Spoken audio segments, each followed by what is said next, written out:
할렐루야. 만나서 뵙게 돼서 반갑습니다. 송지욱이라고 합니다. 아까 영상에서 가운데 폼 잡고 이렇게 서 있던 게 저입니다. 네.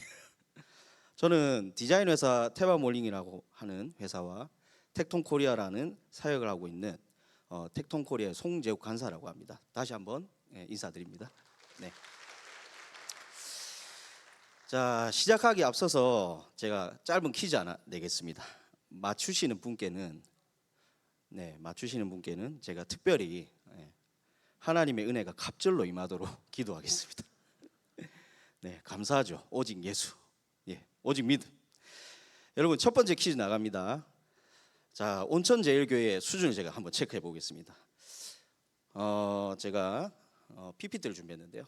자, 퀴즈 나갑니다. 다윗이 골리앗을 무엇으로 죽였을까요?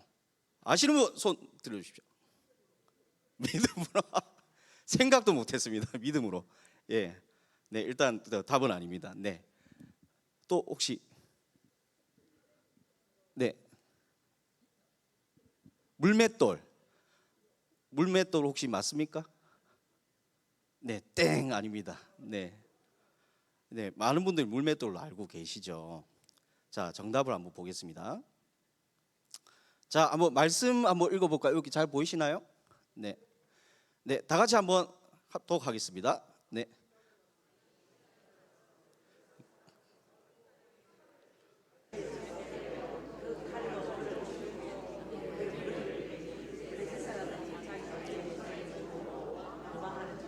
아멘. 네. 뭘로 죽였다고요? 예. 자, 칼인데 그냥 칼이 아니라 그의 칼로 죽였습니다. 그런데 3번 반복되죠. 네, 그만큼 중요하다는 얘기입니다. 자, 두 번째 퀴즈 또 나가겠습니다. 자, 이번 주 토요일은 무슨 날이었을까요? 네, 아시는 분? 땡 아닙니다. 네. 예, 맞습니다. 박수. 네, 오늘 청년의 날이었습니다. 네, 공교롭게도 오늘도 청년의 오늘 주일, 헌신주일로 이렇게 섬기게 되었는데요. 뭐 의도가 됐는지 잘 모르겠습니다. 어쨌든 이렇게 청년의 날이었습니다. 저도 교회에서 믿음 생활을 하면서 청년의 때를 보내고 지금은 결혼을 하고 첫째가 이제 중학교에 입학을 하게 됩니다. 예, 그런 나이가 됐습니다. 저도 10수년 과정을 통해서 하나님께서는 저에게 다윗의 물맷돌 같은 믿음과 골리앗의 칼 같은 실력을 갖추게끔 하셨습니다. 오늘 이 시간을 통해서 주님께 큰 은혜를 주시길 소망합니다. 네, 아멘 좀 크게 해주십시오. 네, 우리에게 믿음이 필요해요. 예, 그리고 골리앗의 칼 같은 실력도 필요합니다. 이 둘이 균형을 이뤄서 우리가 신앙생활을 지속적으로 할 수 있는 것 같아요. 여러분, 근데 우리가 믿음으로 산다는 것을 항상 얘기하지 않습니까? 근데 믿음으로 산다는 것은 무엇일까요? 또 믿음의 반대말은 또 무엇일까요? 저는 믿음의 반대를 두려움이라고 생각합니다. 믿음으로 사는 것과 두려움으로 사는 것. 믿음은 하나님의 말씀, 특별히 하나님께서 나에게 약속하신 약속을 믿는 것이라고 생각합니다. 그렇다면 하나님이 저에게 주신 약속은 무엇인가요? 네, 하나님께서 우리에게 주신 약속은 예수 그리스도께서 십자가에서 우리 죄를 담당하시고 우리를 구원하시고 우리가 하나님의 자녀가 된 것입니다. 아멘. 동의하시죠? 아멘. 네, 그 약속을 믿고 살아가며 성경 말씀이 내 삶에 이루어지는 그 은혜로 살아간다고 생각합니다. 반대로 두려움에 근거한 삶은 두려움에 근거한 선택을 하게 합니다. 네. 그래서 우리는 이 두려움에 대해서 항상 어떻게 해결을 할지 고민을 하고 사는 것 같아요. 그래서 요즘 같은 경우에는 특히 AI 시대라 뭐 여러 가지 정치적 문제나 많은 불안과 두려움 가운데 사는 것 같아요. 특히나 우리 청년들 취업 문제 또 여러 가지 진로 문제로 고민들 많이 하고 계시지 않습니까? 그러시죠? 아닌가요? 믿음이 좋으셔서 잘 하고 계신가 보네요. 그만큼 저희 이 어떤 신앙생활을 짓눌리고 있고 우리의 인생을 짓눌리고 있는 문제는 두려움입니다. 네. 저는 25살 때까지 앞날에 대한 두려움으로 준비를 하면서 살았습니다. 그러다가 25세 제가 하나님을 인격적으로 만나게 되면서 하나님께서 예비하신 삶이 있다는 걸, 제 인생이 진짜라는 것을 알게 된 거죠. 그래서 이 반대로 우리가 두려움에 휩싸인 삶을 살게 되면은 내 삶을 내 힘으로 살아가야 됩니다. 그런데 준비와 예비의 차이를 혹시 아십니까? 네. 때로는 우리가 믿음으로 살지 않고 두려움에 빠져서 말씀과 하나님의 인도하심과 그 예비를 누리는 게 아니라 내 삶을 내 힘과 내 힘으로 사는 것 같지는 않은지 그런 생각이 한 번씩 들 때가 있습니다. 지금부터 제 간증을 짧게 제가 하겠습니다. 네. 그러니까 시간이 조금 지체돼서 제가 조금 빠르게 하겠습니다. 이해해 주십시오. 저는 18살 때 처음 친구 따라 교회를 가게 됐습니다. 그리고 23살 때까지 저는 그냥 교회에 그냥 왔다 갔다 하는 그런 사람이었어요. 그래서 처음 18살 때 가고 23살 때까지 그냥 교회를 다니다가 이제 저희 또 이제 그 가족들이 있지 않습니까? 그 이렇게 셀 가족이라고 하죠. 여기는 어떻게 하니 구역 가족이라고 합니까? 근데 즉 그때 당시에는 구역 가족들이 저희를 이제 케어하면서 이런 어떤 이제 교육 프로그램도 하고 뭐 그런 걸 했었어요. 그런데 제가 이제 편부모 가정이었습니다. 제 어머님 밑에서 저는 아버지가 안 계신 상태에서 이제 부모님이 이혼을 하시고 어릴 때부터 그렇게 외롭게 컸기 때문에 교회를 가니까 참 좋더라고요. 아무래도 이제 친절하게 해주시고 또 좋은 분들이 많았기 때문에 너무 좋았습니다. 그런데 제가 그때 당시에 23살 때까지 교회를 나갔다가 그때 교회 이렇게 같이 다니는 누나께서 저한테 기도를 하나 따라 하자는 거예요. 그게 알고 보니까 영적 기도였습니다. 그때 당시에 이제 제가 영적 기도를 처음 한 거였어요. 그러니까 18살 때부터 교회를 다녔는데 영적 기도는 5년 뒤에 제가 하게 된 거죠. 그런데 신기했던 거는 제가 그 23살 때 그 영적 기도를 하고 교회를 잘 다닌 게 아니라 오히려 교회를 떠났어요. 이유는 제가 교회를 다니면서 제 인생의 문제가 해결이 되지 않는 것 같은 거예요. 그래서 저는 그냥 제 인생에 뭐 별다른 답도 없고 그냥 뭐 이렇게 친하고 이렇게 뭐 같이 놀고 이런 건 좋은데 그런 것도 세상에 나가도 많지 않습니까? 그러다 보니까 이게 저한테 안 채워지는 거예요. 아무래도 세상이 더 재미있었던 거죠. 그래서 저는 이제 교회를 떠나게 된 겁니다. 그런데 하나님께서는 또 신실하시게 또 저를 그대로 두지 않으시고 또 하나님 끝까지 저를 찾으셔서 결국 제가 25살에 다시 교회로 들어오게 됩니다. 할렐루야. 그래서 25세에 제가 교회로 다시 들어오고 극적으로 하나님을 만나게 됩니다. 그때부터 제 인생은 180도 바뀌게 됩니다. 그런데 제가 교회를 이렇게 가서 보니까 교회에 이게 너무 재미가 없는 거예요. 가보니까 그냥 이제 하던 거 똑같이 하고 뭔가 이렇게 뭐 물론 이게 교제하고 뭐 청년들끼리 놀고 이런 건 좋은데 좀 심심했어요. 저는. 왜냐하면 저는 뮤지션을 꿈꾸는 청년이었거든요. 이게 사진 보이시죠? 네, 좀 그럴싸합니까? 네.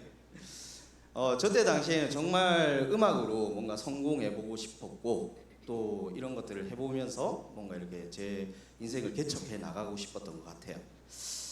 그런데 제가 이제 그 제가 이제 음악을 계속 뭔가 이렇게 해보려고 하는데 잘 안 됐어요, 생각보다. 그러다 보니까 교회에서 제가 이걸 좀 해봐야겠다는 생각이 갑자기 들더라고요. 그래서 기존에 있던 찬양팀은 많으니까 그런데 제가 할 수 있는 음악으로 한번 해보자 해서 이제 찬양팀 하나 결성하게 됩니다. 이게 이제 제가 하게 된 이제 힙합 워십이라는 PTL이라는 팀입니다. 네, 처음 들어보시죠? 네, 뭐 별다른 활동 크게 하지는 않았어요. 그냥 그때 당시에 저희끼리 좋아서 만든 이제 팀이었거든요. 근데 믿기실지 모르지만 제가 랩을 좀 합니다. 네, 랩 좀 잘하게 생겼죠. 네. 나중에 보여드릴 거예요. 특송 때. 그래서 요즘 아시는 이제 뭐 힙합 아시죠? 예 하는 거 있지 않습니까? 그런 겁니다. 예. 그래서 이런 어떤 음악으로 하나님께 영광을 돌린다는 개념이 그때 당시에 좀 생소했습니다. 그랬는데 어쨌든 이 찬양팀을 만들고 제가 이제 활동을 하기 시작해요. 그리고 그때 당시에 멤버를 한 명 소개하겠습니다. 혹시 이분 아시는 분 계세요? 청년분. 예, 아시죠? 아시는 분은 아실 거예요. 네, 제 친구입니다. 네, 제 20년 지기 친구예요. 예, 이 청년 때부터 저하고 이제 같이 신행상을 하면서 교회에서 이렇게 찬양팀 하면서 이렇게 했었거든요. 그리고 상수 형제가 이렇게 유명해질 줄 저도 잘 몰랐습니다. 근데 상수 형제하고 제가 교회에서 찬양하고 이렇게 놀고 같이 함께 예배했던 그런 추억이 있어요. 그 상수 형제가 이렇게 유명해지고 하면서 사람들이 이제 잘 몰랐는데 교회를 다닌다는 걸 알고 예수님 믿는 이제 청년이라는 걸 알고 또 교회에서 같이 집회도 하고 그런 일도 했었습니다. 상수 형제 캐릭터를 아시는 분은 좀 아실 거예요. 정말 좌충우돌이고 예측 불가한 캐릭터입니다. 어디로 튈지 모르겠어요. 근데 그때 당시에 제가 셀 리더였어요. 이 친구의 셀 가족이었던 거예요. 제가 항상 케어하고 이 친구 뭐 갑자기 교회 뭐 어디 도망가고 이러면 제가 또 잡으러 가고 정말 고생을 많이 했어요. 그런데 너무 지금 돌아보면은 재밌었던 추억이고 오히려 저는 그때 제가 신앙생활을 이제 갓 했었던 상황에 이게 형제를 조금 판단하고 정죄했었던 그런 것들도 많았던 것 같습니다. 그래서 상수 형제가 할 때는 제가 또 사과를 했었어요. 이런 부분에 대해서. 그래서 이와 관련해서 한번 다음에 나눌 기회가 있다면 제가 또 한번 나누겠습니다. 오늘은 시간상 줄이겠습니다. 네. 그런데 저희가 이런 활동들을 했어요. 여기 보이시는 이제 멤버가 저가 가운데 있고 옆에 상수가 있고 이제 또 한 친구가 있는데 이 친구 조금 이따 제가 말씀드릴게요. 이렇게 3명의 멤버로 시작을 했습니다. 그러면서 교회에서 뭐 이렇게 청년들이 같이 함께 할 수 있는 놀이 문화가 좀 없을까 하면서 뭐 여러 가지를 또 만들고 했었어요. 자, 제가 한번 증거로 보여드릴게요. 저희가 이제 공연하는 영상인데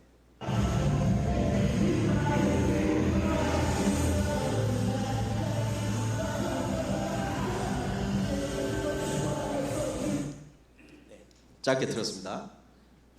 이게 재작년 저기 전북 CBS에서 했던 이 한밤의 프레이즈라는 코너였어요. 이때 저는 전북의 청년들이 그렇게 많은 줄 몰랐습니다. 한 8,000명이 모인 거예요. 지금 이렇게 잠깐 모였는데 여기서 저희가 이렇게 또 이렇게 찬양 이제 힙합 워십을 드렸었거든요. 이렇게 활동을 하고 있었습니다. 근데 왜 교회를 이렇게 청년들이 떠날까? 아까 이렇게 담임 목사님께서 그 말씀하셨는데 저도 이 부분에서 굉장히 의문이 많았습니다. 왜냐하면은 하나님을 만난 저는 교회를 너무 사랑했어요. 그래서 약 3년간 교회 본당에서 제가 생활을 하기 시작합니다.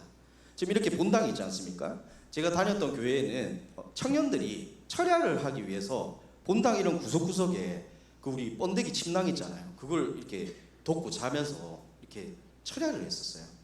저도 똑같이 저는 이제 야전 침대를 하나 사가지고 3년 동안 교회에서 본당 생활을 하기 시작합니다. 그래서 너무 교회에서 먹고 자고 하는 게 좋고 청년들과 함께 교제하고 찬양하는 이 시간이 너무 좋았던 거예요. 그래서 정말 사도행전의 진짜 초대교회 같은 그런 모습이었습니다. 그런데 제가 교회 생활을 조금 더 하다 보니까 의문이 생기기 시작하는 거예요. 뭐였냐면 청년들이 이 좋은 교회를 떠나는 거예요. 그래서 제 셀 인원이 그때 당시에 제적이 80명이었습니다. 굉장히 많았죠. 한 셀에 그냥 80명. 제가 그때 청년들이 엄청나게 올 때였어요. 그래서 이게 왜 이렇게 사람들이 떠날까? 근데 여러 이유가 있겠죠. 개인적인 이유도 있었을 거고, 뭐 신앙적인 갈등도 있었을 거고. 그런데 더욱 놀라운 거는 교회에는 이렇게 단기 선교를 많이 나갔었거든요. 그런데 단기 선교사로 이렇게 다녀온 1년 정도 이렇게 다녀온 그 선교사들이 또 교회를 이렇게 떠나는 거예요. 거기다가 사역 간사라고 이렇게 그때 당시에는 이제 1년 정도 헌신하는 그런 간사 제도가 있었는데 그 친구들도 어느 순간 보니까 이 없어진 거예요, 교회에서. 저는 참 의문이었습니다, 그때 당시에. 그래서 그때 당시에는 제가 그게 이해가 안 됐기 때문에 당사자들의 믿음만 탁했어요. 그러면서 제가 이제 신앙이 좀 어렸던 거죠, 확실히. 그래서 남을 판단하고 정죄하는 이런 거밖에 못했던 거죠. 그런데 교회를 이렇게 떠나는 여러 이유가 있었지만 훗날 제가 깨닫게 된 거는 그들의 미래에 대한 불안과 마음의 두려움이 있었다라는 걸 제가 알게 됩니다. 그래서 저는 개인적으로는 다음 세대란 말을 좋아하지 않습니다. 왜냐하면 10대가 20대 금방 됩니다. 또 20대가 30대 금방 되고요. 저도 제 자녀를 키우지만 정말 얼마 되지 않은 것 같았던 그 자녀들이 지금 벌써 중학교로 가요. 그리고 저도 20대 중반에 예수를 믿게 됐습니다. 그렇다면은 지금 우리가 10대만 중요한 게 아니지 않습니까? 그러니까 저는 이게 항상 의문이었던 거예요. 왜 우리는 이렇게 보시는 이렇게 당장의 영혼에 대해서는 우리가 신경 쓰지 못하고 왜 계속 다음 세대 얘기만 하는지. 그래서 저는 이제 그런 부분에서 굉장히 의문이 많았습니다. 그리고 제가 제일 많이 들었던 얘기가 하나님을 위해서 헌신하면 모든 것이 해결된다는 그런 메시지였어요. 그러니까 그런 얘기를 많이 들었습니다.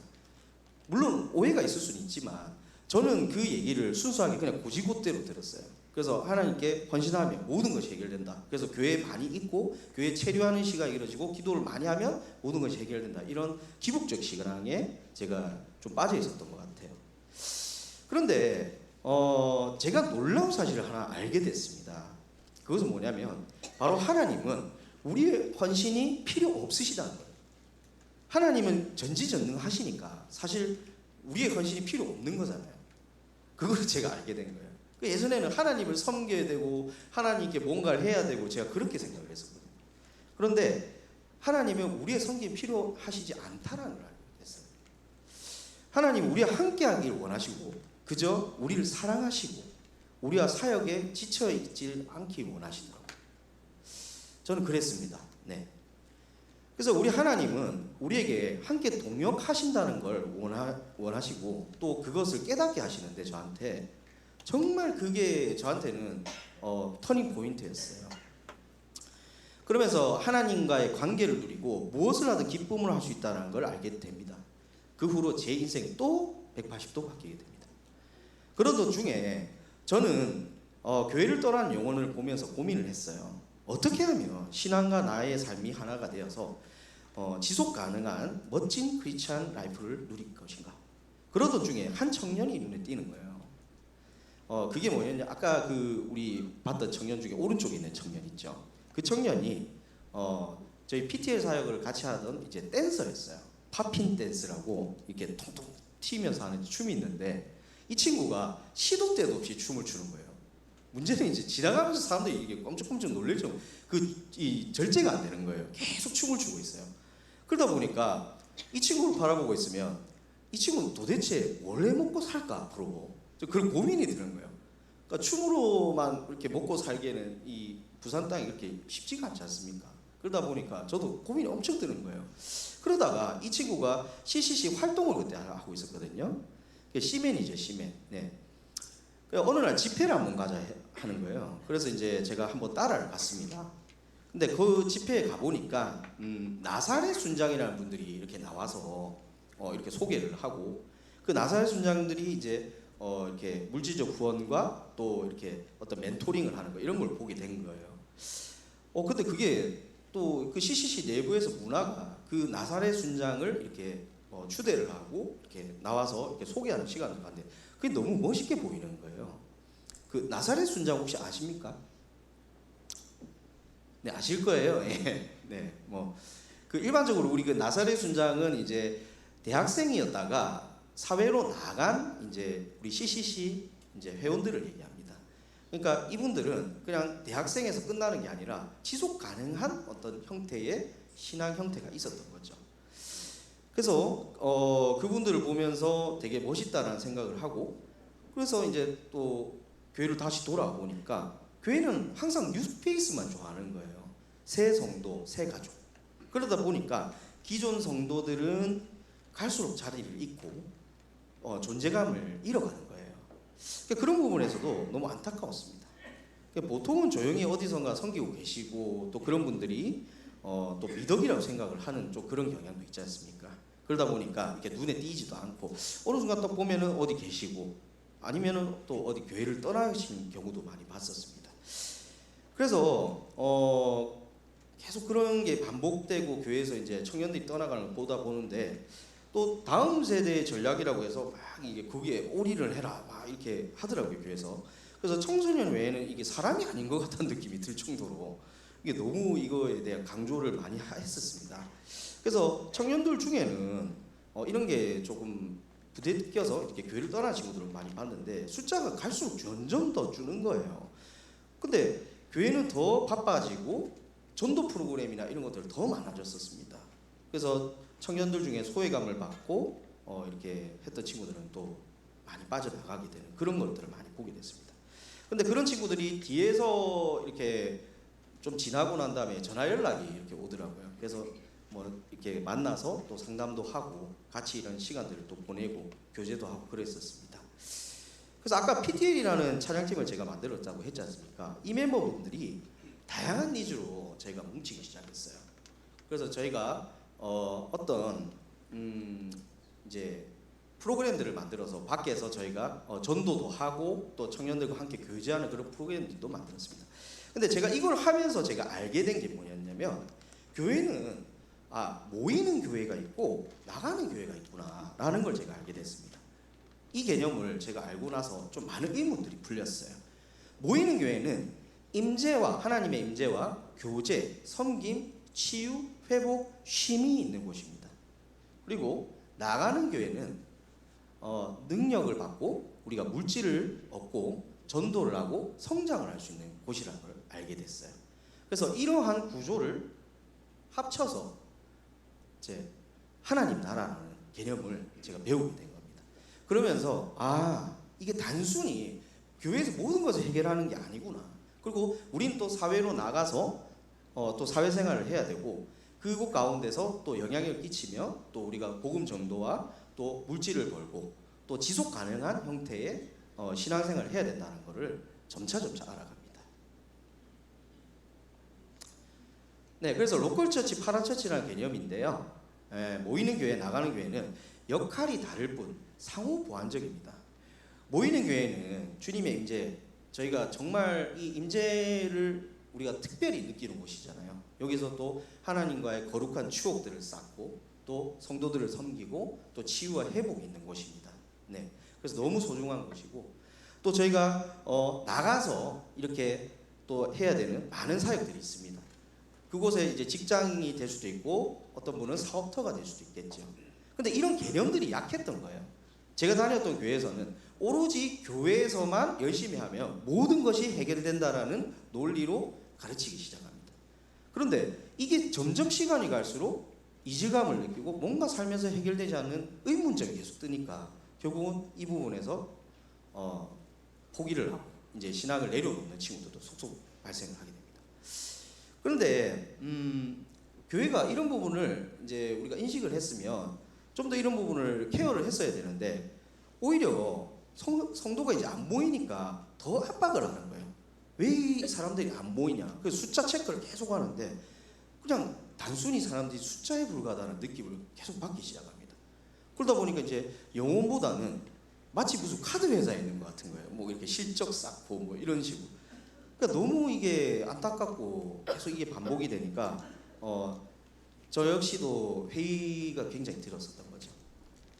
그래서 청년들의 필요나 어떤 사정에는 관심이 없고 우리가 그저 숫자 세기에만 급급했던 이 시기들이 더 강해질수록 제 신앙에는 뭔가 반작용적인 것들이 더 커졌었습니다. 그리고 제가 또 반골기질이 좀 강해요. 좀 생긴 것도 세게 생겼잖아요. 예. 그래서 제가 좀 말을 하면은 그러면 안 됩니다. 뭐 이런 식으로 좀 얘기를 잘해요, 제가. 그러다 보니까 좀 눈에 나기도 했었어요. 근데 저는 어쨌든 제 신념과 하나님께서 주신 이 말씀에 대비해서 봤을 때는 영혼의 가치를 우리가 이렇게 무시할 수 없다라는 그런 마음들이 더 커져 갔었던 것 같습니다. 그래서 이런저런 일을 하는데 몇 년이 그냥 흘러가 버리는 거예요. 그렇게 해서 저는 이제 저도 이제 취업에 대한 이제 걱정과 창업을 할까 취업을 할까 이런 고민 속에서 분명 제 마음에는 하나님께서 제가 창업을 하면은 길을 열어주실 거야. 왜냐하면 제가 열심히 신앙생활을 했기 때문에 이런 마음이 있었던 거예요. 그래서 하나님께 헌신도 하고 제가 헌금도 하고 또 이러니까 다 될 줄 알고 저는 그냥 아무 생각 없이 첫 창업을 시작합니다. 근데 그게 알고 보니 두려움에 근거했던 선택이었던 거예요. 저 역시도 그것에 벗어나지 못했던 거죠. 그래서 이런저런 뭐 많은 것들을 이제 제가 했는데 첫 창업이 보기 좋게 망합니다. 그냥 아무런 소득 없이 그냥 모든 것이 그냥 원점으로 돌아간 것 같더라고요. 그래서 이렇게 시간이 그냥 흐르고 하다가 저 또한 이제 교회에 떠나갔던 청년들 같은 상황이 된 거죠. 예. 그러나 교회를 떠날 수는 없었어요. 그냥 직분도 있었고 또 제가 아무래도 이제 하던 사역들이 있었기 때문에 교회를 떠나지 못하고 그냥 교회 체류만 하고 있었던 겁니다. 그러다가 제가 교회를 너무 좋아한다고 했잖아요. 그러다 보니까 제가 사역 간사를 하고 싶은 거예요. 그래서 제가 담당 디렉터한테 찾아갔어요. 찾아가가지고 제가 사역 간사를 하고 싶은데 좀 시켜달라고 이렇게 요청을 했습니다. 그러니까 딱 거절을 하는 거예요. 너는 그냥 교회에 있지 말고 나가서 밖에서 사역하는 거를 더 했으면 좋겠다 이렇게 얘기한 거예요. 그러니까 약간 돌가 같은 거예요. 약간 느낌이 교회에서 이제 안 했으면 좋겠다 약간 이런 느낌이 들어요. 그래서 제가 그래도 좀 시켜주면 좋겠다. 저는 교회에서 좀 사역을 하고 싶다 이러는데도 안 시켜주더라고요. 끝까지. 에이 그럼 나도 모르겠다. 안 시켜주면 결혼이라도 해야겠다 해서 그분과 결혼을 했습니다. 그냥. 네, 놀라운 역사죠. 예. 그래서 소망을 가십시오. 혹시 지금 이혼 계신 분들, 예, 열심히 하면 다 됩니다. 그래서 결혼을 그 담당 디렉터랑 약속을 하고 준비도 해야 되는데 제가 무슨 돈이 있었겠습니까? 사업도 망하고 뭐 교회에서 사역한다고 그냥 교회에서만 있는데 아무런 뭐 소망이 없는 거예요. 근데 그냥 믿음의 박치기로 그냥 하는 거예요. 그래서 결혼 날짜 잡고 뭐 대책 없이 결혼만 이제 그냥 이제 얘기만 한 거죠. 그러다가 제가 불의의 교통사고가 나요. 그래서 제가 합의금을 물어주는 상황이 돼버립니다. 근데 수중에 돈은 없고 이 큰 사고가 좀 났었거든요. 그래서 너무 당황스러운데 제가 어떻게 해야 될까 하다가 철야로 기도를 해야지 이런 생각이 들더라고요. 그래서 철야 기도를 하고 그때 당시에 이제 지금의 아내죠. 결혼을 이제 제가 미뤄야겠다 얘기를 했어요. 그러니까 막 우는 거예요. 근데 제가 그걸 보는데 마음이 좀 많이 힘들더라고요. 그때 제가 좀 더 많은 마음 가운데 이렇게 해서는 안 되겠다는 생각이 들었었습니다. 그런데 제가 할 수 있는 거라는 거는 뭐 없잖아요. 제가 뭐 할 수 있는 게.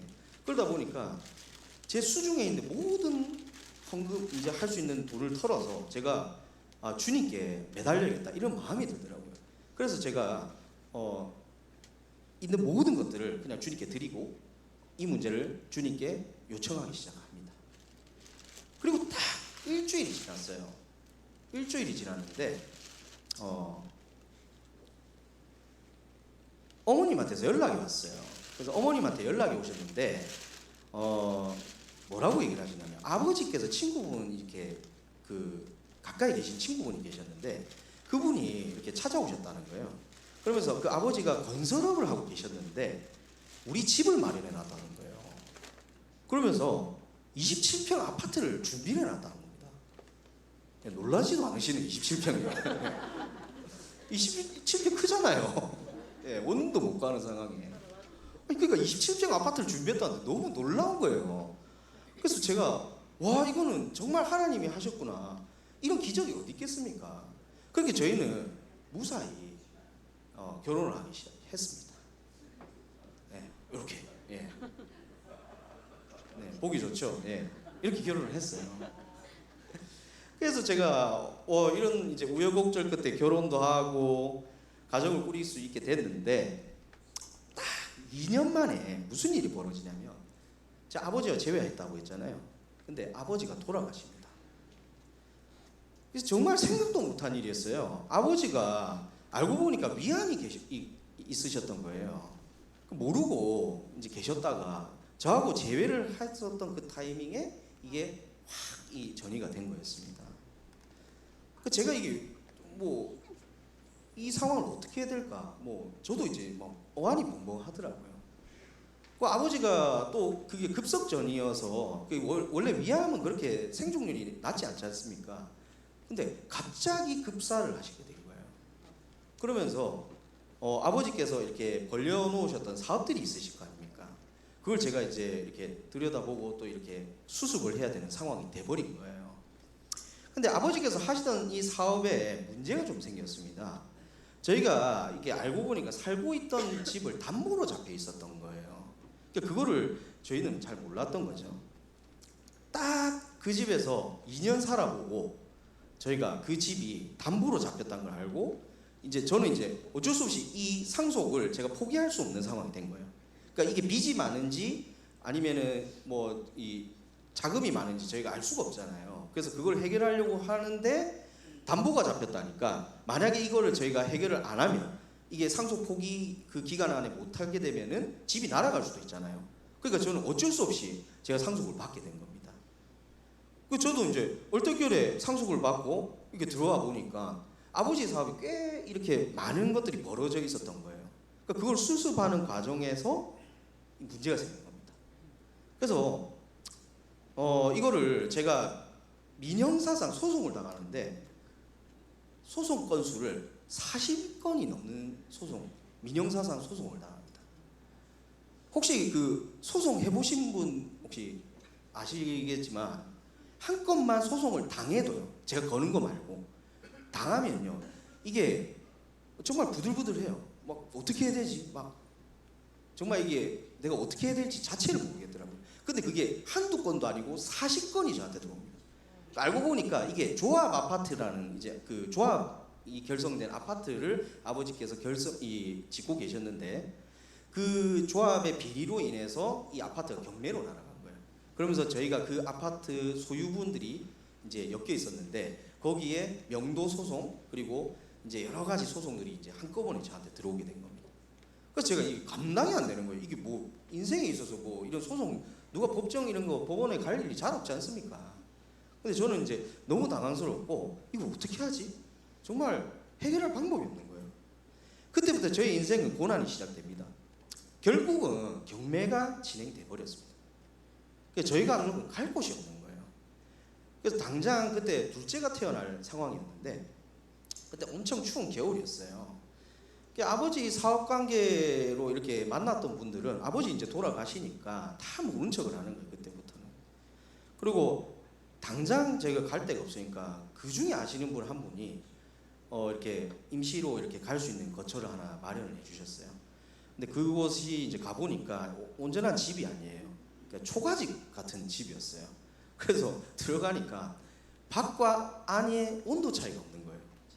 근데 그때 너무 추운 한겨울이었어요. 그리고 눈앞에 바로 바다가 있었거든요. 그러니까 바람도 엄청나게 불고 그곳에 저희가 들어가 있는데 이해가 안 되는 거예요. 이해가. 이 상황 자체가 왜 내 인생에 이런 게 벌어졌지? 정말 이해가 안 됐습니다.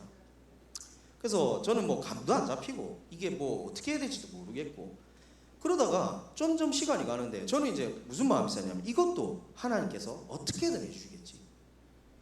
아주 짧은 시간 안에 하나님 이 고난을 벗어나게 하실 거야. 이런 생각을 했었어요. 그런데 시간이 지나고 더 지나고 더 지나도 뭔가 길이 보이지 않는 거예요. 그렇게 해서 장장 4년이 흐릅니다. 제 인생의 가장 어두운 시기였고 저는 그때는 사람이 왜 이런 거 있지 않습니까? 우리가 믿는 자라도 죽을 수 있다는 생각을 했어요. 이 우울증으로. 예. 그때 우울증과 공황장애가 왔거든요. 그래서 제가 일상생활을 할 수가 없었어요. 그냥 법원에 끌려가는 거예요.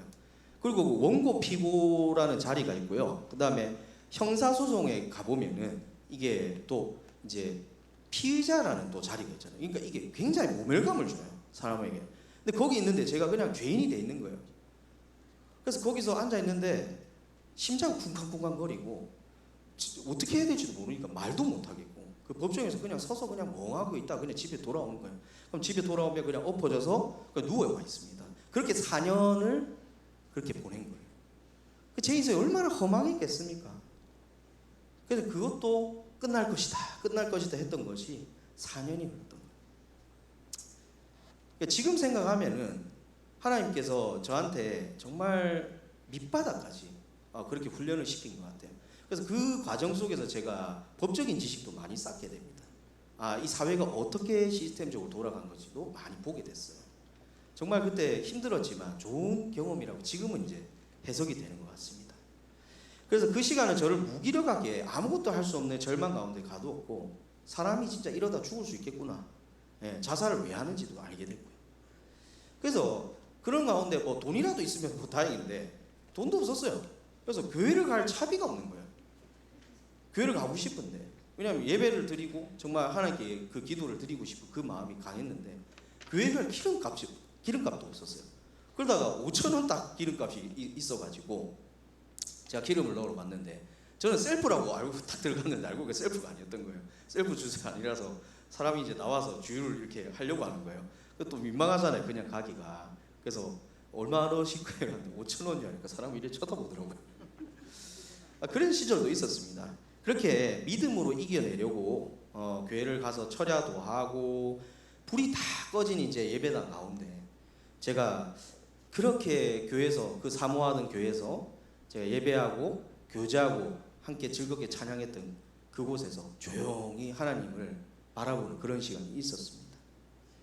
그러나 하나님께 제가 은혜를 구했어요. 그때 당시에도 기도를 하고 했지만 아무런 응답이 없었습니다. 그게 놀라운 거예요. 하나님은 저에게 아무런 얘기를 안 하시더라고요. 그냥 저는 버려진 것 같았어요. 그래서 도대체 하나님 어디 계십니까? 라는 말이 그냥 절로 나오더라고요.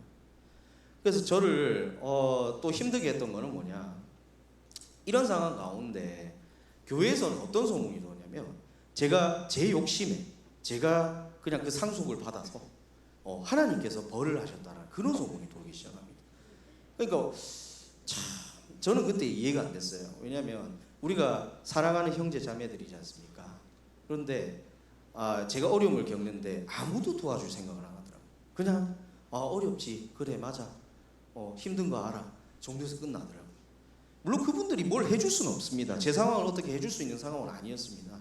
하지만 이런 말이 돈다는 거는 저는 용납이 안 되더라고요. 그러나 그거조차도 하나님께서 허락하셨다라는 생각이 들어서 그냥 꾹꾹 참았습니다.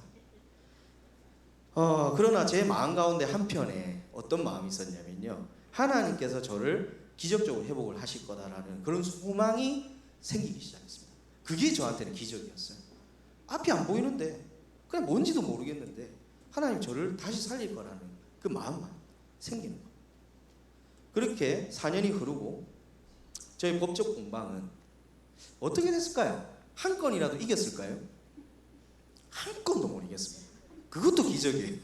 사람이 40건 중에 한 건은 이겨야 되잖아요. 단 한 건도 못 이깁니다. 그래서 모든 것이 패소로 끝나고 그냥 정리가 돼버립니다. 저는 아무런 환경적인 어떤 소망을 할 수 있는 상황도 아니었고 기도에도 할 수 없는 상황이 돼버린 겁니다. 그런 가운데 정말 기적같이 하나님께서 작은 사업을 하나 할 수 있게 그 길을 열어주셨어요. 제가 다음에 시간이 되면 이 4년이라는 시간 동안 하나님께서 저에게 신문 제작하는 일과 디자인 업무를 할 수 있는 일을 저에게 열어주셨는데 그 얘기도 한번 했으면 좋겠습니다. 오늘 시간 관계상 넘어가겠습니다. 그렇게 저는 아까 말했던 댄서 친구 있죠. 아까 그 팝핀 친다는 친구. 이 친구는 그래도 참 의리가 있어요. 그러니까 제가 그런 상황 가운데서도 떠나지 않고 옆을 지켰던 친구입니다. 그 친구와 한 명과 그다음에 권사님이 한 분 계셨는데 교회에, 그 권사님이 이제 저하고 첫 사업을 했던 권사님이세요. 근데 하다가 아까 어떻게 됐댔어요? 망했다고 했잖아요. 서로 이제 좀 망해서 힘들어하다가 제가 첫 사업을 한다니까 같이 하자 이렇게 된 거죠. 그래서 제가 아까 이제 말씀드린 이 두 사람과 제가 이렇게 디자인 회사를 차리게 됩니다. 그런데 말이 디자인 회사지 뭐 팝핀 댄스 춘 이 댄서하고 나이가 60이 넘은 권사님하고 뭘 하겠어요 제가. 이게 뭐 말이 안 되잖아요 그냥. 근데 일단 디자인 회사를 한다고는 했으니까 무엇을 해야 될지 모르겠지만 어쨌든 이렇게 해보자 하면서 이렇게 계속 기다렸어요. 그냥 뭐 일이 들어오든 뭘 하든 해보자. 근데 시간은 계속 그러는데 별로 뭐 나아지는 게 없는 거예요. 똑같은 거예요 그냥. 그래서 이제 더 버틸 힘이 없는 이제 상황까지 가는데 그때 갑자기 제가 신문 제작을 했다고 했잖아요. 그 신문 제작을 할 때 알게 된 부동산 소장님이 한 분 계십니다. 이분이 갑자기 연락이 오셔가지고 저한테 인테리어를 한번 안 해보겠냐 이러는 거예요. 그런데 제가 또 인테리어는 또 이게 뭔가 계획이 없었던 거잖아요. 그런데 인테리어를 또 갑자기 권유를 하시길래 일단 저는 어차피 디자인 회사가 지금 안 되고 있는 상황이니까 뭐라도 해야 되는 상황이 된 거예요. 그러니까 만약에 제가 디자인 회사가 좀 열렸으면 아마 이걸 안 했을 겁니다. 근데 제가 정말 배가 고파지고 힘들어지니까 이 디자인 회사보다는 인테리어 회사를 해야겠다. 일단 이게 열리니까. 그래서 제가 덥석 봅니다 그거를. 그래서 제가 알지도 못하는데 인테리어 그럼 하겠습니다 하고 일단 뭘 해야 됩니까? 하니까 그래 뭐 이게 작은 거라도 한번 해보세요 해서 제가 중국산 드릴을 하나 삽니다. 조그마한 드릴을 하나 사서 그 일을 시작한 거예요. 그런데 이분이 이제 좀 제가 불쌍해 보였는가 봐요. 또 며칠 뒤에 연락이 오셨어요. 오셔가지고 저한테 아파트 수리를 할 수 있는 몇 건이 있는데 한번 해보겠느냐 이러는 거예요. 근데 이게 좀 말이 안 되잖아요. 그러니까 제가 지금 인테리어를 하던 사람이 아니란 거예요. 예, 이해되시죠 무슨 얘기인지? 제가 전혀 감도 없고 아무런 준비도 안 된 사람한테 인테리어를 해보라는 것도 그랬고 그 다음에 일을 물어다가 갖다 준 것도 신기한 일이잖아요. 근데 이게 알고 보니까 어떤 거였냐면 임대만 전문으로 하는 아파트가 있습니다. 제가 이제 저 사하구에 있었거든요. 그 당시에 이제 사하구에 이렇게 임대주택 같은 이제 아파트가 있는데 서울에 계신 어떤 분이 아파트 80채를 한꺼번에 산 거예요. 그래서 이 위탁 관리를 이 소장님한테 시킨 겁니다. 그리고 이걸 이렇게 안에 여러 가지 이제 좀 문제들이 있을 거 아니에요. 오래된 아파트니까. 그러니까 이거를 수리할 수 있도록 이제 사람을 구해라 이렇게 된 거예요. 그래서 생각이 제가 나더랍니다. 예, 할렐루야. 신기하잖아요. 예, 얼마나 감사해요. 그래서 저를 이렇게 어쨌든 이렇게 추천을 해서 그 일을 시작하게 됩니다. 그래서 한 채 한 채 이렇게 수리를 해서 저희가 이제 기술을 이제 쌓게 된 거예요. 근데 이게 누가 비전문가한테 이런 일을 맡기겠습니까, 진짜? 근데 이 열린 길이니까 해보자 해서 했는데 너무 힘든 거예요. 이게 일이 좀 수월하게 되고 이러면 좋은데 들어가서 해보니까 처음 보는 화장실이 있어요. 이게 뭔가 이래서 통통통 이렇게 소리가 나요. 뚫고 보니까 화장실이 혹시 UBR이라고 들어보신 분 계십니까? 안 계시죠 여기? 예, 전문 용어라서 잘 모르실 거예요. 이게 뭐냐면은 이게 일본에서 많은 화장실이에요. 화장실이 이제 일본은 지진이 나니까 타일을 잘 안 씁니다. 그래서 거기에 플라스틱으로 이렇게 붙여놓은 화장실이 있어요. 그럼 이거를 왜 했냐면 한국에서는 이게 단가를 아끼려고 빨리 지어야 되니까 타일을 안 하는 거예요. 그러면 이제 타일을 안 했다는 얘기는 이게 방수도 안 돼 있고 아무것도 안 돼 있는 거예요. 그래서 이걸 전부 다 뜯어가지고 새로 하나하나 이게 다 만들어야 되는 상황이 된 겁니다. 그러니까 이걸 아는 지식이 있어야죠. 그러니까 꼭 들어가서 뭔지도 모르고 막 흔들어 보고 야 이거 잘 안 된다 이러면서 야 이거 망치로 해보자 이러면서 한 거예요. 그렇게 그냥 한 발짝 한 발짝 이걸 믿음도 아니에요. 그냥 어거지 어쩔 수 없이 해야 되는 상황이니까 그렇게 해서 그 처절한 정말 생존의 시간을 견디게 됩니다. 한 발짝 한 발짝. 그래서 이제 원천 기술 하나하나 그렇게 얻고 그렇게 시간이 10년이 흘렀습니다. 그리고 지금은 저희가 5평, 그때 당시에 5평도 안 되는 저희가 사무실에서 이렇게 시작을 했거든요. 지금은 저희가 400평 사옥과 그 다음에 가구 공장 그리고 자체 시공이 가능한 하드웨어를 다 갖추고요. 그리고 전문적으로 이제 디자인을 할 수 있는 종합 디자인 회사가 됐습니다. 네. 아멘. 네. 박수 한번 하죠. 지금 현재는 저희가 이제 9명의 동력자들과 전 동력자로 표현합니다. 이분들과 함께 저희가 이렇게 문화 사역도 하고요. 또 다양한 사역들을 하면서 청년들에게 대안을 제시하는 일들을 하고 있습니다. 네, 네 감사합니다. 네. 그런데 제가 이렇게 이 과정을 겪으면서 제가 또 이제 뭔가 제 마음 가운데 이 교만이 싹 트는 거예요. 그 마음이 이제 생기는 거예요. 제가 사업에 이제 자신감이 붙기 시작합니다. 그러면서 내가 뭔가 할 수 있다라는 생각이 들기 시작해요. 그때쯤 저에게 또 다른 고난이 찾아옵니다. 제가 현장에서 철거를 돕고 있었거든요. 철거를 돕고 있었는데 정말 큰 유리가 있었어요. 한 이제 저 문보다 좀 큰 유리인데 유리가 쫙 있는데 제가 이제 그거를 도와준다고 이렇게 가까이 가서 이걸 막 하다가 유리가 와장창 깨지면서 이게 저를 덮쳐요. 와, 그때 제가 이게 사람이요 사고를 당하면요 어안이 벙벙해지잖아요. 그냥 아무 생각이 안 나요. 그 유리가 저를 덮쳤는데 제가 무의식적으로 탁 막습니다. 그러면서 제가 팔이 절단이 되는 사고거든요. 지금 제가 이 팔이 정상같이 보이잖아요. 제가 이게 반쯤 절단이 돼서 이 두 손가락 이하로는 지금 감각이 잘 없습니다. 예. 근데 제가 손기술로 먹고 사는 사람이었잖아요. 근데 이런 큰 사고를 당하게 됩니다. 그래서 제가 영구 장애를 얻고 이 손가락 두 손가락 이하로는 제가 감각도 잘 없고 이제 잘 못 써요. 그래서 제가 그 상황 가운데 이런 또 큰 사고를 당하니까 사업이 또 미궁으로 빠지는 거예요. 참 모든 상황이 올스톱되고 그런데 제가 또 감사했던 건 뭐였냐면 제가 그 사고를 당할 당시에 금식을 하고 있었거든요. 왠지는 모르겠어요. 제가 왜 금식을 했는지 그날 금식을 하고 제가 병원에 바로 실려갔습니다. 그래서 수술을 바로 할 수 있게 된 거예요. 그리고 제가 눈을 딱 뜨는 순간 제가 그 마취가 깨고 이제 정신은 없는데 제가 주변 사람들이 뭐라고 얘기를 했냐면 제가 마취 깨는 순간 하나님 감사합니다. 하나님 감사합니다. 2번을 외쳤대요.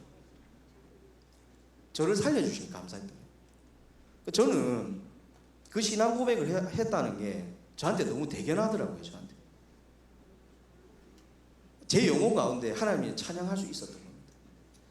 저는 그 상황은 제가 이해가 안 됐어요. 또 다른 또 하나님께서 무슨 계획이 있으시겠지. 근데 제가 그 이후로 그 원래 이제 저기 그 병원에서 뭐라고 얘기를 했냐면 이 지금 손가락을 이렇게 쓸 수 있게끔 될 거라고 했어요. 회복이 될 거라고 했습니다. 근데 되지 않았습니다. 결론적으로 되지 않았고 4년이 흘렀습니다. 지금 4년이 흘렀는데 저는 치유 기도 집회가 있든 어떤 상황이든 제가 이 손을 회복시켜 달라는 말을 안 합니다. 그런 기도를 하기가 싫더라고요. 왜냐하면 하나님께서 저한테 징표로서 남겨주신 거라고 생각해요. 마치 야곱의 한도표처럼. 저는 지금도 그 기도를 하지 않습니다. 그래서 그냥 저는 이 진통이 올 때마다 하나님께서 저에게 행하신 일을 기억할 뿐입니다. 그래서 저는 이런 저에게 허락된 이 과정을 통해서 나의 삶의 주관자 되신 하나님을 더욱 깊이 깨닫게 되고 내가 준비하는 삶이 아니라 하나님이 예비하신 삶을 누리는 삶이라는 걸 알게 되었습니다. 저는 믿음으로 산다는 것이 무엇인지 가르쳐준 사람이 없었어요. 마땅한 모델도 없었고 누군가 제 나이 때 겪을 일을 참고할 만한 일도 없었습니다. 저는 현 시대에도 많은 청년들이 비슷한 상황 가운데 있다고 생각합니다. 그 청년들에게 믿음의 선택을 저희가 제시해 줘야 된다고 생각을 합니다. 네, 이 영상을 제가 아까 영상이 하나 있는데 그 댄서 있죠. 아까 댄서 친구가 팝핀 댄서를 치는 친구가 저희 이제 동역자가 되었는데 이제 이 친구가 하는 말이 뭐라냐면 미래에 대한 불안이 자기는 이제 없어졌다라고 얘기를 합니다. 무슨 얘기냐면 이 친구는 원래는 먹고 사는 문제에 대해서 굉장히 고민이 많았고 두려움이 컸었던 친구였어요. 그런데 저희가 이런 과정을 겪고 나서 그 친구에게는 그런 믿음의 내성이 생긴 겁니다. 그래서 이제는 어딜 가도 자기가 두렵지 않다라는 얘기를 합니다. 그리고 지금 건강하게 문화사역과 필드사역들을 감당하고 있고 지금 현재는 나사렛 순장이 됐습니다. 그 친구도. 그래서 영향력을 지금 끼치고 있고요. 그래서 우리가 고난을 두려워하지 않고 믿음을 선택했을 때 하나님 우리에게 더욱 강한 능력을 부어주시는 것을 제가 경험을 했습니다. 자, 이제 여러분에게 제가 제시하고 싶은 메시지가 하나 있습니다. 믿음에 근거한 선택을 하시겠습니까? 두려움에 근거한 선택을 하시겠습니까? 지금 태풍처럼 휘몰아치는 세상의 흐름은 너무나 빠릅니다. 우리에게 믿음의 물맷돌도 필요하고요. 또 날카로운 골리앗의 칼처럼 실력도 필요합니다. 이것을 균형 있게 맞춰 나가면서 나가는 교회의 모델을 만드는 게 저희 사명이었습니다. 우리는 광야에 머물면서 만나에 만족하는 삶이 아니라 하나님께서 허락하신 젖과 꿀이 흐르는 가나안 땅을 정복해야 합니다. 죽어서 가는 천국이 전부가 아닙니다. 이 땅에 하나님 나라를 건설하는 것, 그것이 저는 사명이라고 생각합니다. 네. 성경의 가르침은 시대를 넘어서요 지금도 살아 움직이고 역사하십니다. 아멘. 네. 최근에 나온 책이 하나 있습니다.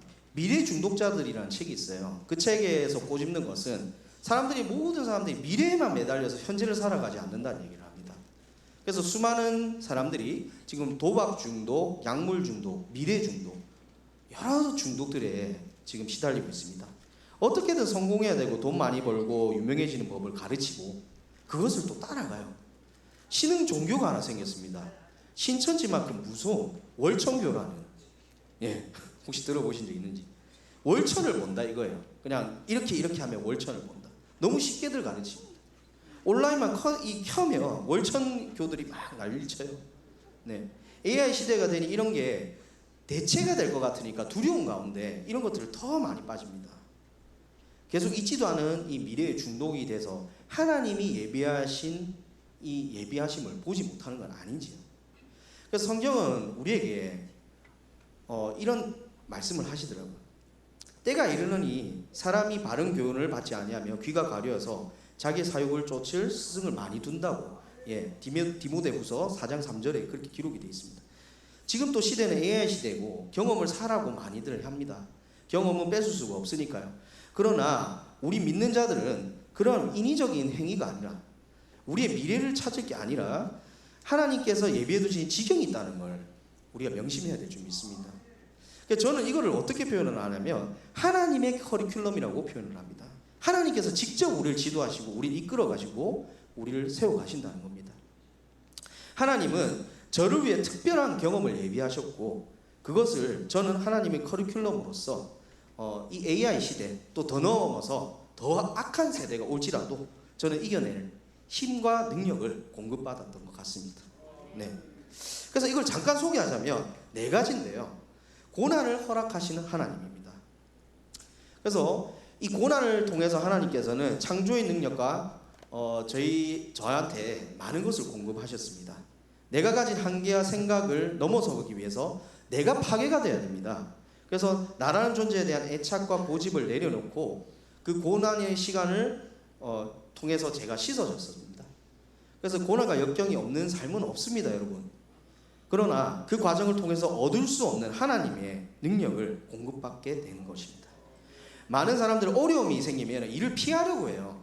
많은 청년들 제가 만나보지만 교회에 있는 청년들이 오히려 일을 피하려고 합니다. 그걸 피하게 해달라고 기도를 해요. 심지어 하나님 저한테 이런 일을 주지 마세요. 그러나 저희가 배울수록 저희가 알수록 그런 일을 더 해야 된다고 생각합니다. 예, 일부러 저희가 힘든 일을 만들어서 할 필요는 없지만 하나님께서 저에게 허락하시고 저에게 가라고 하는 그 일에 대해서는 저희가 감당을 해야 된다고 생각합니다. 그래서 이 커리큘럼을 통해서 저희는 연단되고 단련이 됩니다. 네. 그래서 그 과정을 통해서 하나님을 더욱 깊게 체험을 하는데 말씀 한 구절 읽겠습니다. 너는 마음을 다하여 여호와를 신뢰하고 내 명철을 의지하지 말라. 너는 범사의 그를 인정하라. 그리하면 내 길을 지도하시리라. 하나님의 세상을 바꿔나가실 때 아무도 하고 싶지 않아 하는 그 일을 통해서 우리 믿는 자의 지경을 예비하십니다. 두 번째는 돕는 자를 붙이시는 하나님입니다. 제가 지금까지 오게 된 것은 주변에 믿음의 동력자들이 있었기 때문입니다. 제가 믿음으로 살기로 결단한 순간부터 하나님께서는 믿음의 동력자들을 붙이셨습니다. 그래서 힘겨운 싸움도 제가 헤쳐나갈 수 있었습니다. 그래서 여러분들 혼자서 그 싸움을 싸우는 게 아닙니다, 청년들. 반드시 하나님은 그에 맞는 동력자를 붙이시고 또 하나님께서 함께 계신다는 걸 우리가 명심해야 될 줄 믿습니다. 세 번째는 지경을 주시는 하나님입니다. 우리 여러분들 정말 평생 직장이라는 말 많이 하잖아요. 그런데 그런 개념이 많이 사라졌지 않습니까, 지금은? 그러나 하나님이 주시는 지경은 우리의 삶을 책임지는 지경입니다. 그래서 이 AI 시대가 되든 어떠한 상황이 되든 대체될 수 없는 지경을 여러분들께 허락할 겁니다. 그래서 제 일은 하나의 예일 뿐입니다. 제 일이 답도 아니에요. 사람들이 여러 가지의 수가 하나님 정말 수만 가지의 수가 있다고 시편 기자가 기록을 했지 않습니까? 여러분들 삶 가운데 수많은 지경들이 하나님께서 예비하고 계신 겁니다. 네. 그래서 소망을 가지시고 우리가 헤쳐나가야 될 점이 있습니다. 네 번째로 복받을 그릇을 만드시는 하나님. 몽돌 소리 아시죠? 혹시 몽돌 아시죠? 몽돌이 그 우리 바닷가에 있는 이제 모래 말고 이렇게 자갈이었는데 이게 갈려가지고 몽돌이 되지 않습니까? 그 몽돌 소리 들어보셨나요? 굉장히 아름다운 소리가 납니다. 제가 그랬어요. 제 인생이 몽돌 같은 인생이었습니다. 제 모난 것을 하나님께서 다듬으시고 이런 고난과 역경이라는 시간을 통해서 저를 다듬어 가셔서 몽돌같이 만들었습니다. 그래서 아름다운 소리를 내게 하시고 제가 정말 하나님만을 바라보게 할 수 있게끔 그렇게 만드셨습니다. 네. 그래서 아무것도 염려하지 말고 모든 일에 기도 간구로 너희 구할 것을 감사함으로 하나님께 아뢰라. 그리하면 모든 지각에 뛰어난 하나님의 평강이 그리스도 예수 안에서 너희 마음과 생각을 지키시리라. 제 생각과 마음을 지켜주셨고 끝까지 싸울 힘을 주셨습니다. 그래서 회사를 제가 운영하는데 정말 말씀으로 위로를 많이 받았는데요. 힘들 때 위로해 주셨던 말씀이 또 한 구절 있습니다. 내 하나님 여호와를 기억하라. 그가 내게 재물을 얻을 능력을 주셨습니다. 이같이 하심은 내 조상들에게 맹세하신 언약을 오늘과 같이 이루려 하십니다. 이 말씀을 저에게 레마로 주셨습니다. 하나님 저에게 나가는 교회의 사명을 주셨고 이를 통해 모이는 교회를 섬길 수 있는 골리앗의 칼을 주셨습니다. 정말 교회 청년분들 앞으로 더 악한 세대가 될 수 있습니다. 그렇기 때문에 우리에게 정말 믿음의 전신갑주와 앞으로 쌓아 나갈 수 있는 그 성령의 검이 필요한 것입니다. 자, 마지막으로 저는 텍톤에 대해서 잠깐 소개를 하겠습니다. 짧게 설명드리겠습니다. 시간이 좀 지나서. 저 지속 가능한 믿음 생활이라는 어떤 이제 부분으로 제가 도전과 혁신적인 생각을 계속 해봤습니다. 나가는 교회, 즉 성경적인 직업관과 시대 필요를 채워줄 수 있는 어떤 그런 직업관이 필요하다는 생각을 많이 했습니다. 그런 점에서 하나님께서는 4년 전에 텍톤이라는 이름을 저한테 주셨고 종합 시공 기술을 가르치는 이 사역을 시작하게 됐습니다. 그래서 건축에 필요한 12가지의 시공을 압축을 해서 제가 이거를 1년 안에 중기공급의 기사로 만드는 프로그램입니다. 이 과정을 통해서 실무적인 감각과 자신감을 얻고요. 현장 감각을 익힐 수가 있습니다. 근데 여러분들 요즘 블루컬러의 시대라는 말 많이 들어보셨죠? 얼마 전에 이제 공구벨트 세대라는 뭐 이런 기사도 떴습니다. 그래서 대한민국의 주요 일자리들이 많은 격변을 겪고 있습니다. 지금 현재. 그런데 그런 일들에 지금 외국인들이 굉장히 많이 들어와 있거든요. 근데 지금 한국 우리 청년들은 많이 없어요. 저도 지금 이 일을 하고 있지만 청년들이 많이 없습니다. 왜 그럴까요? 기피를 해서 그렇습니다. 그런데 이 자리를 믿음의 사람들이 채워야 됩니다. 왜냐하면 그 자리를 수성하고 있으면 그 다음이 나와요. 그러나 그 자리를 지키지 아니하면 거기서부터 차곡차곡 영향력을 쌓아옵니다. 그래서 외국인들이 요즘은 돈이 굉장히 많아졌어요. 그 외국인들이 그 시기들을 겪고 이렇게 기술을 익히고 또 그 다음 단계로 많이 넘어가더라고요. 그래서 우리 청년들도 그런 내성들을 키워야 됩니다. 그래서 텍톤은 예수님의 또 다른 정체성으로서 저희가 이제 하나님께서 주신 이름이었는데요. 텍톤의 이 헬라어의 이름이 목수로 번역이 됐습니다. 한국에서는. 근데 원래는 이게 건축 기술을 의미합니다. 그래서 제사장으로 오실 수도 있고 왕으로도 오실 수 있는 그분이 하필이면 텍톤으로 오셨느냐. 예수님은 3년 반 공생의 생활을 이렇게 보면 엄청나게 효율적이시고요. 각 사람의 필요를 이렇게 아시고 접근을 하셨어요. 그게 단순히 예수님이 하나님이셨기 때문이 아니라 그분은 완전한 하나님이시기도 했지만 완전한 인간이셨거든요. 그렇기 때문에 사람들의 눈높이를 아셔야 됐던 거예요. 그래서 건축에 관련된 일을 하게 되면 정말 그 사람에 대해서 많이 알 수가 있습니다. 그래서 그러한 어떤 부분들 때문에 예수님 텍톤으로 오셨다고 저는 생각이 들었습니다. 그래서 저는 이 감동으로 지금까지 사역을 해오고 있고요. 정말 청년들에게 텍톤과 같은 사역들을 권하고 싶습니다. 왜냐하면 유대인들은요 어릴 적부터 기술과 금융을 가르칩니다. 하드웨어와 소프트웨어를 같이 가르친다 이 얘기입니다. 그래서 유대인들은 먹고 사는 문제에 대한 것들을 20살 전에 다 해결을 해요. 그리고 정말 그 모험을 할 수 있도록 20살이 되고 나면은 모험을 할 수 있도록 그렇게 길을 열어줍니다. 그래서 더욱더 청년들이 세상에 적극적으로 나아갈 수 있도록 이 소프트웨어, 하드웨어적인 어떤 기능들을 갖추시길 권면을 드립니다. 마지막으로 다음 세대는 정말 10대만 있는 건 아닌 것 같습니다. 저는 다음 세대라는 말보다 전 세대라는 말이 맞다고 생각이 듭니다. 성경 어디에도 다음 세대란 말을 제가 본 적이 없어요. 정말 저는 제 아이도 10대지만 10대만 귀한 게 아닙니다. 20대도 귀하고 30대도 귀하고 여기 어르신분들 다 귀합니다. 근데 그 정말 믿음의 싸움이라는 것을 죽기 직전까지 가는 거잖아요. 그 믿음을 정말 지키고 영위해 나가고 정말 기쁨이 넘치는 신앙생활이 되려면은 저희가 반드시 이 젊은 때에 갖춰야 될 것들이라고 생각이 듭니다. 그래서 저는 정리를 하겠습니다. 교회의 역할은 믿음의 물맷돌을 예비하는 것이라고 생각합니다. 그래서 교회는 정말 아까 말씀드린 예배와 정말 이 가치, 말씀과 영혼의 가치에 더 집중하시는 게 맞다고 생각이 들고, 저희 같은 파라처치 사역을 하는 사람들은 골리앗의 칼을 갖추는, 실력을 갖추는 그런 것들을 예비하는 곳이라고 생각이 됩니다. 이러한 형태가 연합이 되어 어떠한 시대라도 세상을 리드해 나가는 그리스도인이 예비된다고 생각합니다. 지속 가능한 실력과 신앙을 갖추시길 기도드립니다. 여기까지 하겠습니다. 네.